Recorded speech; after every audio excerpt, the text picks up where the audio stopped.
This is your news source evening bulletin for today, Friday, the 21st day of May in the year 2021. I'm Gordon Mosley. Here's what we're tracking tonight.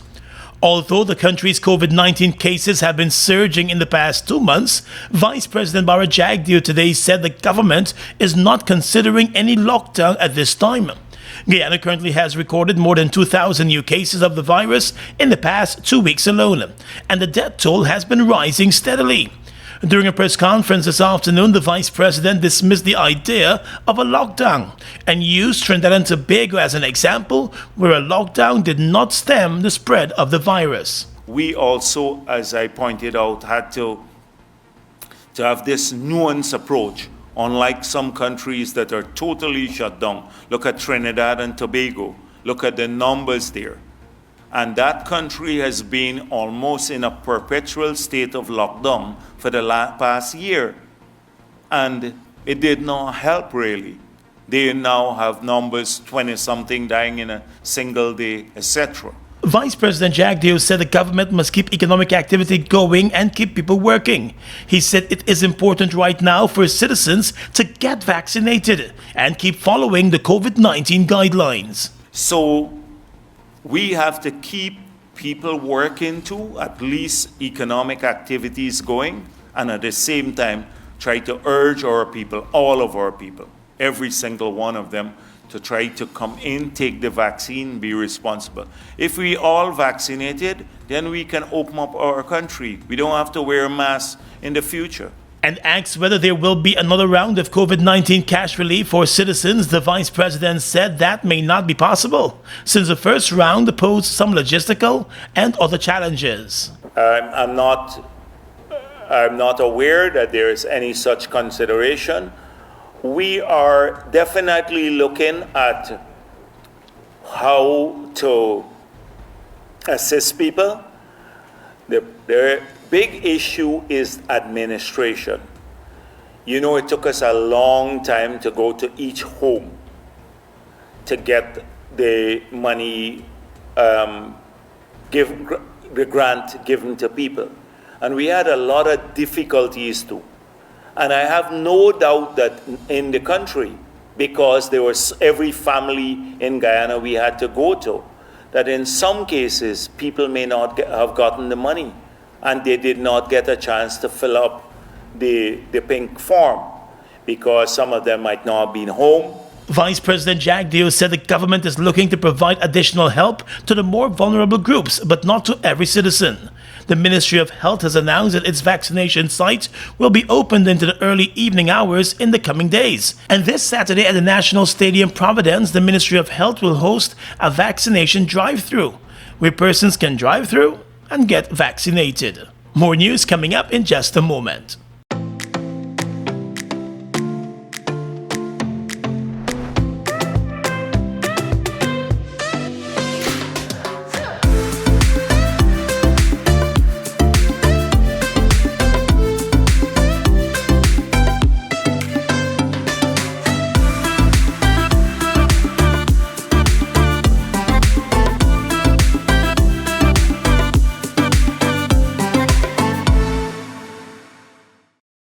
Farfan and Mendez Group of Companies are committed to promoting development through quality service and integrity.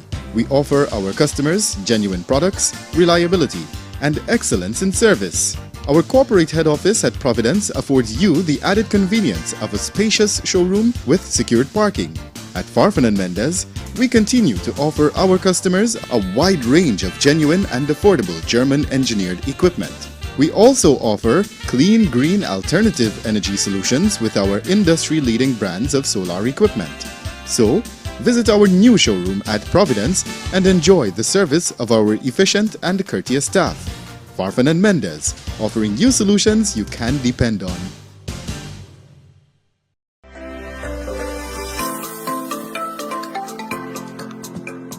I'm Ron Robinson. I took the vaccine because, you see, I want to protect myself. And at my age, and even those younger than I am, over 40, take the vaccine. It doesn't mean I'm not going to get COVID, but it means I ain't going to go into ICU. I'm not going to be seriously ill with COVID, and it is more than likely it will not take me to my grave. because I got a vaccine in me that says it won't and will help me to be immune to it and keep it down. So I'm telling you, please, let's fight it. Let's attack this pandemic. Not just say, I'm not going to get it. You can.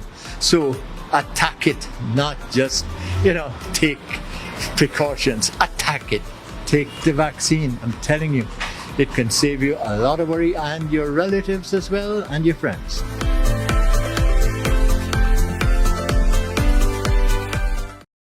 Mobil 1 is more than oil. It's many oils. It transforms at the molecular level. When cold, it's thicker than honey. When hot, it's thinner than water. Mobil 1 adapts and readapts to last longer. 16,000 kilometers between oil changes. That's your engine evolved. Sol Guyana is the authorized distributor of Mobil lubricants. At Sash Financial, we create strategies for strengthening business and personal finances while helping our clients to build sustainable wealth. Our financial and business consultancy services are uniquely tailored to ensure every client receives quality packages and optimal results. Our financial services include financial reporting and analysis, financial status assessment, internal audits, bookkeeping and records management, financial planning advice, tax returns. Our business advisory services are related to business plans, business startups, operational improvement, business management, document preparation, procedures development, efficient marketing. Call or WhatsApp us today for your free consultation on telephone number 592-665-6045. Sash Financial, strengthening businesses, building wealth.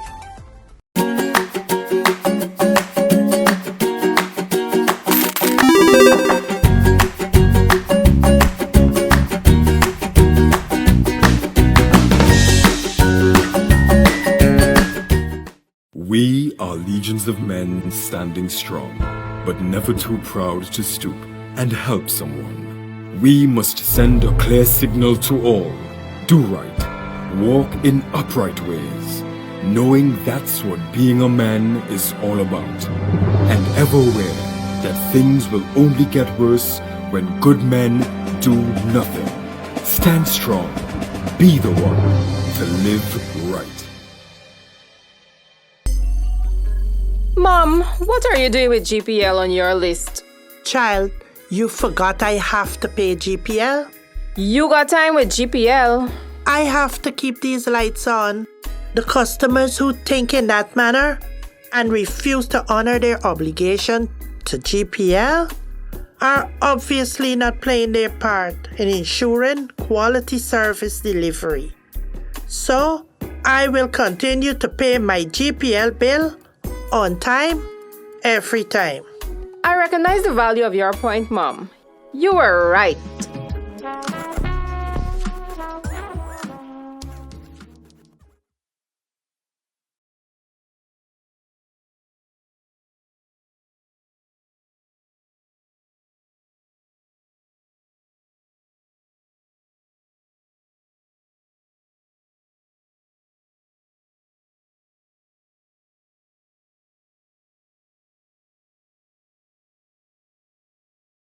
Welcome back.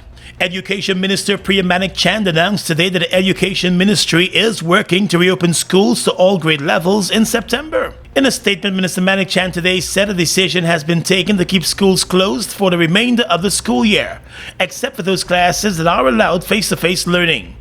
In hinting that a full reopening will be dependent on the vaccination process and the COVID-19 situation in the country, Manik Chand encouraged parents and teachers to get vaccinated. We expect that people are going to be responsible, although we are not making vaccination mandatory. And if persons are responsible in getting vaccinated and utilizing the only scientific and medically proven way of bending the curve of the COVID-19 disease, that we are going to be able to resume a state of relative normalcy. We expect, therefore, to be able to reopen schools in September of 2021 to every grade level, and we will work very hard to make sure that happens. Schools in Guyana have been closed since March of 2020 after the first case and death of COVID-19 in the country were recorded. The Ministry of Education is moving ahead with the sitting of this year's National Grade 6 Assessment Examinations, known as Common Entrance. Those exams are set to take place in August. But the Caribbean Examinations Council, which overlooks regional exams, is currently considering a possible change in the dates for the CSEC and CAPE exams for this year, and that could impact on the hosting of the NGSA. The Caribbean Examinations Council is currently examining or re-examining a decision that was made in January of this year that the CXC exams, both CSEC and CAPE, would be sat from June to August or June to July. We have very many options on the table that could possibly change that timeline. You would recall when we fixed the date for the NGSA exams, we fixed that date consciously knowing what dates CXC would set their exams for. And we made sure we felt the NGSA was falling outside of that timeline. If CXC changes their date, it could impact significantly on our NGSA, but I want to assure you now that we heard parents and teachers and students when they said that they would be ready for those exams in August, and we are going to fight very hard to try to deliver those exams efficiently and smoothly and in a way that is in our children's best interest in August. The Education Minister is encouraging parents of grade 6 students to take advantage of the ministry's Learning Channel programs and the booster programs that are in place on the Learning Channel's YouTube and Facebook pages. Although the government has made it clear that the COVID-19 vaccines are not mandatory, the Guyana Defense Force through its Central Management Committee has made a decision to institute sanctions against those officers and ranks who are refusing to get vaccinated against COVID-19. In an internal memo issued to commanders and seen by news source from the force's top brass, they were told that all members of the GDF who are refusing the vaccines are to be interviewed and told about disincentives that will follow and possible sanctioning by the force. Additionally, only vaccinated soldiers will be permitted on transportation belonging to the GDF, and vaccinated persons are to be served meals first at the bases. The memo instructs commanders to reorganize the barracks at the various bases in such a way that the vaccinated soldiers will be housed separately from those who are not vaccinated. The GDF measures are set to take effect from next Monday. While members of the GDF and joint services are listed as frontline workers, many of them have not submitted themselves to be vaccinated. The government has been stepping up its campaign to get more persons vaccinated against the virus. Well, the chairman of the Police Service Commission, retired Assistant Police Commissioner Paul Slow, has indicated through his attorney, Selwyn Peters, that he intends to fight the false charges that have been filed against him. In a release issued today, Mr. Slow, through the attorney, said the allegations against him and his colleagues of conspiracy to defraud are false. He explained that work was done on the standing orders of the Guyana Police Force and that there was no timeline in which the work was to be completed. It was also explained that the national and regional elections held in Guyana last year caused the process to be suspended. In the lead-up to the elections, the location in which meetings were held became unavailable due to use by the Guyana Police Force for election purposes. Added to that, the COVID-19 global pandemic came just after. The election situation in the country, which was resolved in August, and compounding COVID-19 pandemic, made meetings to deal with the finalization of the standing orders not feasible, Mr. Slow said. A number of senior current and the former police officers were charged earlier this week, including Slow, for allegedly conspiring with each other and persons unknown to defraud the Guyana Police Force of just over $10 million. The money represents the payments that were made to the retired officers for their work on the revision of the force's standing orders. Mr. Slow said the allegations of sexual assault being leveled against him are also false. He said the claim that the female assistant superintendent reported the matter to the assistant commissioner, Andres Jr., is also false. Slow, who served the Guyana police force for almost 4 decades, said he's innocent of the charges and will be pleading not guilty to all of the charges. He said he suspects the allegations against him may have stemmed from an ongoing police promotion issue. The Police Service Commission, which is headed by Slow, has blocked the promotion of several senior ranks, including the head of the Special Organized Crime Unit, which is the same unit that has charged Slow and the other former and current senior ranks. Let's tell you now that leader of the Alliance for Change and former Minister of Public Security Kemraj Ramjatan has condemned the arrest of a number of former senior police officers, as well as several serving senior police officers who were charged and placed before the courts on Thursday over allegations of fraud related to a review of the force's standing orders. Assistant Police Commissioner Royson Andres Jr., Senior Superintendent of Police Marceline Washington, and Assistant Superintendent Marlon Kelman were charged along with retired senior officers Paul Slow, Clinton Conway, Claude Whitaker, George Fraser, Mark Gilbert, and Michael Sutton for allegedly conspiring with each other and other persons to defraud the Guyana Police Force of $10,056,000. Ramjatan sees the arrest and charges as nothing more than a witch hunt. That this is a witch hunt of epic proportions, which will come back to haunt the PPP. They seem not to understand this security sector at all. And when you're going to go after, because you don't have any love and affection for certain senior officers, like Paul Slow, who had been, very frontal with them under those troubled times, when he had asked questions about the Phantom Squad and so on, and then he was denied promotion to the highest levels and so on. The Member of Parliament said the issue at hand is not one of principle, but rather one of revenge. It would appear that they don't like the Paul Slow-led Police Service Commission.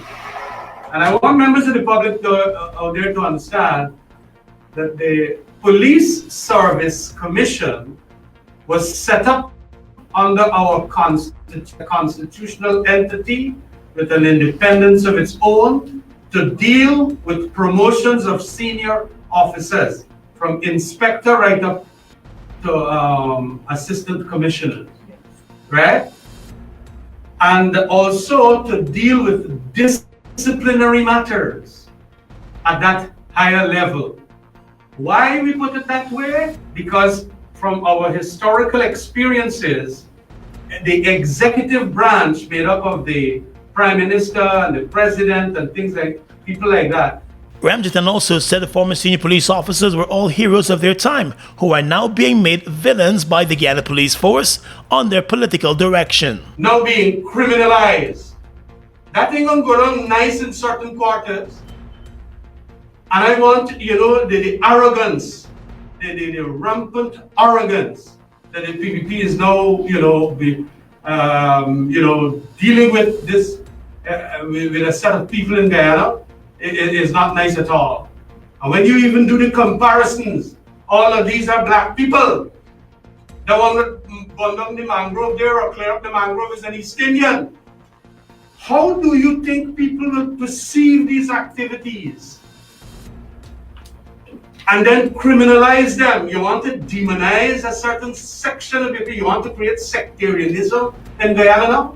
And turning his attention directly to the Police Service Commission, Ramjatan said this institution is a check and balance one against the executive of the day, and any attempt to discredit that institution is an attempt to hide from scrutiny and engage in corrupt practices.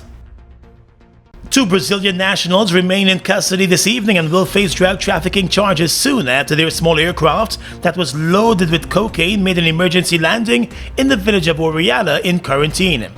In a statement this morning, the Guyana Police Force announced that 453 packages of cocaine were found on the plane, weighing a total of 453 kilos. That's almost 1,000 pounds. Investigators also found global positioning systems, mobile phones, and aircraft registration documents. The plane made its emergency landing on Thursday afternoon around 2 o'clock along a roadway in the Berbice village of Oriala. Villagers said just after the landing, the 2 men who were on board the aircraft emerged and explained that bad weather and low fuel forced them to land the aircraft. Ranks from the Region 6 Police Division were first on the scene and they arrested the two men. Other ranks from police headquarters and KANU were later dispatched to the area. Charges against the two men are expected by early next week. 4 more persons, including 2 clerks attached to the Guyana Revenue Authority, appeared in court today to face conspiracy charges in relation to the bogus GRA checks that were cashed at the Citibank to the tune of more than $19 million. Appearing in court today were Leroy Green, Ivor Dowridge, Randy Gladstone, and Taquan Clark. They were slapped with 2 conspiracy to commit a felony charges. The charges accused them of conspiring with each other and those charged previously to forge 2 Bank of Guyana checks purporting that the 2 checks were issued by the Guyana Revenue Authority. The 2 checks carried dates in April. One of the bogus checks was valued at $9.8 million, while the other was valued at $9.5 million. 3 of the accused, Leroy Green, Ivor Dowridge, and Taquan Clark, were granted $600,000 bail each, while the 4th accused, Randy Gladstone, was remanded to jail since he's already before the courts on a similar charge. Earlier this week, Rumishan Singh, Anush Khan, Devendra Motiram, and Kamal Ram Persal, along with Sharissa Tapin, were charged in connection with the same case. Fuel it up and drive, super 95, tune up. Fuel it up and drive, super 95, tune up.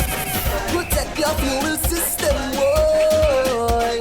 High mileage and performance, boy. Guy Oil's Super 95 gasoline gives you more reasons to drive and is available at 56 service stations nationwide. For affordable price, high performance, and high mileage, choose Guy Oil's Super 95 gasoline. Fuel it up and drive.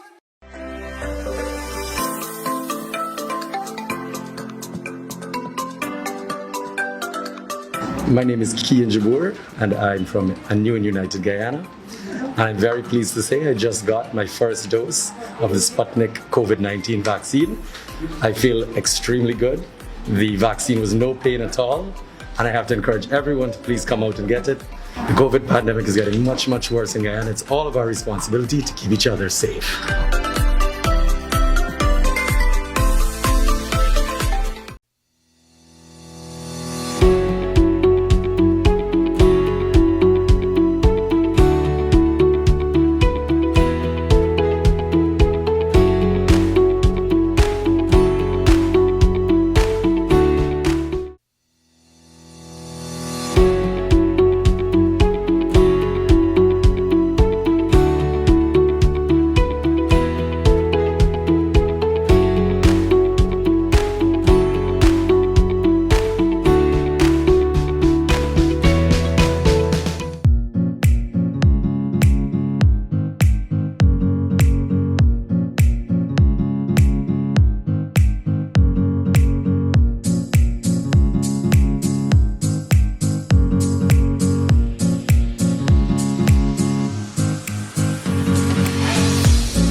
Across the region tonight, the Caribbean Examination Council CXC is considering postponing its examinations. That's according to the Minister of Education in Trinidad, Nyan Gatsby-Dolly, who said as of Monday or Tuesday, CXC wrote expressing their views on possible postponement and some other recommendations that have been forwarded, notably from the Caribbean Union of Teachers, and recommendations also coming out of the different member states of CARICOM. The Education Minister in Trinidad said the position advanced to CXC from that country was that based on the present circumstances there, they would be in support of a postponement of the exams of not more than 3 weeks. The Education Minister explained that to go beyond 3 weeks could lead into difficulties, including students getting into universities. She said following CXC's recommendation, all of the member states have been asked to submit their own views.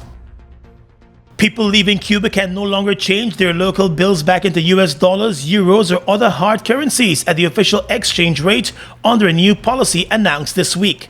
The government of Cuba closed the airport departure lounge exchange booths that had allowed travelers to change up to $300 at the official rate of 24 Cuban pesos to the US dollar, about double the black market rate inside the country.